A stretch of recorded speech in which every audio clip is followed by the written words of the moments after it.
요한계시록 6장 1절에서 17절까지 말씀을 살펴보도록 하겠습니다. 6장부터 16장까지는 일곱인, 일곱 나팔, 일곱 대정 환상을 통한 심판이 언급됩니다. 6장은 일곱인 재앙으로 하나님의 오른손에 들려져 있는 한 권의 두루마리 책의 인봉을 뗄 자격이 없는데 어린 양 예수 그리스도께서 그 책을 받아들고 인봉을 떼기 시작합니다. 어린 양이 인을 떼자 하나님의 심판이 시작됩니다. 1절에서 8절은 처음 내 인입니다. 요한이 보는 가운데 어린 양 대신 예수 그리스도께서 일곱 인봉한 책에서 봉인을 하나씩 떼기 시작합니다. 첫 번째 인을 떼자 하나님의 보좌 앞에서 수종 들고 있는 네 생물, 즉 천사들 중 하나가 우레와 같은 소리로 오라라고 말합니다. 오라는 소리가 울려 퍼지자 흰 말과 기수가 등장합니다. 기수는 활을 가졌고 면류관을 받고 나아가서 이기고 또 이기려고 합니다. 성경에서 말은 힘, 두려움, 전쟁, 정복 등을 상징합니다. 흰말 탄 자는 무엇을 가리킬까요? 크게 두 가지 견해로 하나는 예수 그리스도요, 다른 하나는 군사적 승리입니다. 후자는 로마 장군들이 적들을 물리치고 개선 행진을 할 때 백마를 탔던 것을 증거로 제시합니다. 백마는 군사력과 정복력을 의미합니다. 저는 개인적으로 예수 그리스도를 가리킨다라고 해석합니다. 5장 5절에 따르면 유다 지파의 사자가 이겼다고 말씀할 뿐 아니라 19장 11절 이하에 따르면 모든 악의 세력을 강한 권세로 제압하시고 심판하시며 세상을 이기고 이기는 승리한 자는 오직 예수 그리스도 한 분밖에 없기 때문입니다. 14장 4절에 따르면 승리하신 예수 그리스도께서 그 면류관을 쓰고 계신다는 표현은 백마의 기수가 면류관을 쓰고 있는 것과 같은 맥락으로 보여집니다. 어린 양이 둘째 인을 떼시자 둘째 생물이 오라고 외칩니다. 그러자 붉은 말이 나옵니다. 큰 칼을 가지고 있는 사람들이 서로 죽이게 하며 평화를 없애는 권세를 받은 자가 타고 있습니다. 허락을 받아라고 하는 표현은 하나님의 주권에 의해 전쟁이 발발한다는 사실을 함축합니다. 하나님은 전쟁을 조장하시는 분이 아니라 오히려 하나님께서 인간의 악함을 제한하지 않으시고 완악한 가운데 그대로 내버려 두심으로 전쟁을 심판의 도구로 활용하십니다. 어린 양이 셋째 인을 떼시자 셋째 생물이 오라고 외칩니다. 그러자 검은 말과 기수가 등장합니다. 손에는 저울을 들고 있습니다. 저울은 식량 부족과 인플레이션을 의미합니다. 비일이라는 학자에 따르면 평소의 로마의 물가보다 8배에서 많게는 16배 정도 높은 물가라고 합니다. 이는 일반 서민들이 겨우 밥이나 먹고 살면 감사하다라고 말할 정도로 기근이 매우 심함을 알려주고 있습니다. 어린 양이 넷째 인을 떼시자 넷째 생물이 오라고 외칩니다. 사망이란 이름을 가진 청황색 말을 탄 자가 권세를 받아서 검과 흉령과 사망과 땅의 짐승들로 사람들을 죽게 하고 음부로 데려갑니다. 청황색은 핏기가 없는 창백한 죽음의 색을 가리킵니다. 또한 음부는 구약에서는 수올, 신약에서는 하데스라고 하는데 죽은 자들이 가는 곳을 가리킵니다. 그들이 땅 4분의 1의 권세를 얻어 죽이더라라고 하는 표현은 하나님께서 4분의 1만 해야 할 권세를 주셨다는 의미로 적황색 말을 탄 자는 자기 마음대로 행동하는 것이 아니라 하나님의 통제 아래 있음을 알려줍니다. 전능하신 하나님께서 4분의 1이 아니라 전체를 모두 심판하실 수 있음에도 불구하고 4분의 3을 남겨주신 이유는 무엇일까요? 회개하기를 원하셨기 때문입니다.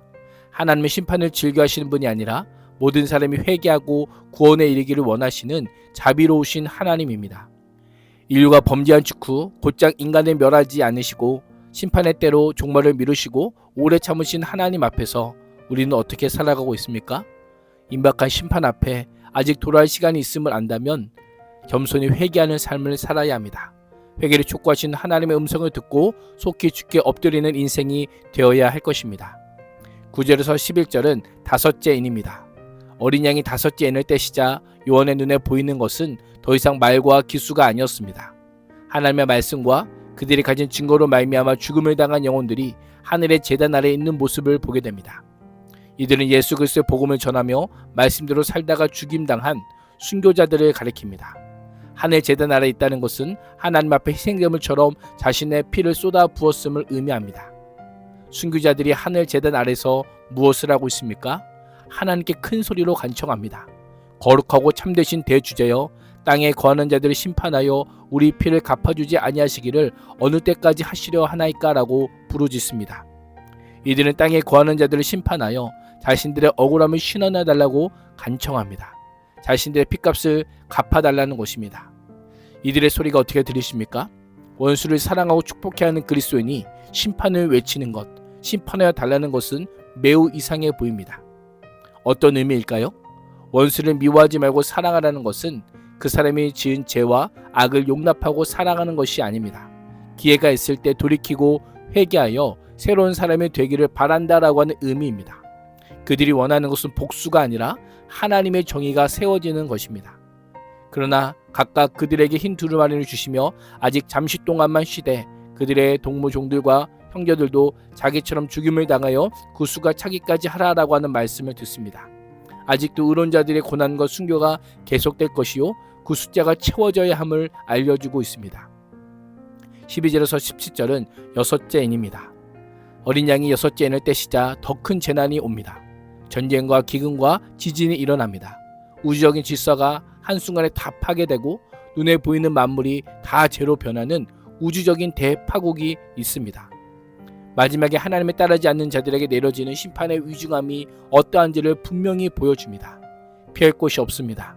땅은 갈라지고 별들은 떨어집니다. 심판은 땅의 왕들과 고관들과 장군들과 부자들과 강한 자들에게 먼저 임합니다. 세상의 권력과 부를 믿는 사람들에게 피할 수 없는 심판이 임하는 것입니다. 뿐만 아니라 그들과 협력한 종과 자유인들에게도 이 심판은 내려집니다. 그때가 되면 사람들은 이 세상이 아무것도 아니란 사실을 깨닫게 됩니다. 영혼 위에 아무런 준비가 되어 있지 않다는 것도 알게 됩니다. 누가 이 재앙을 피할 수 있을까요?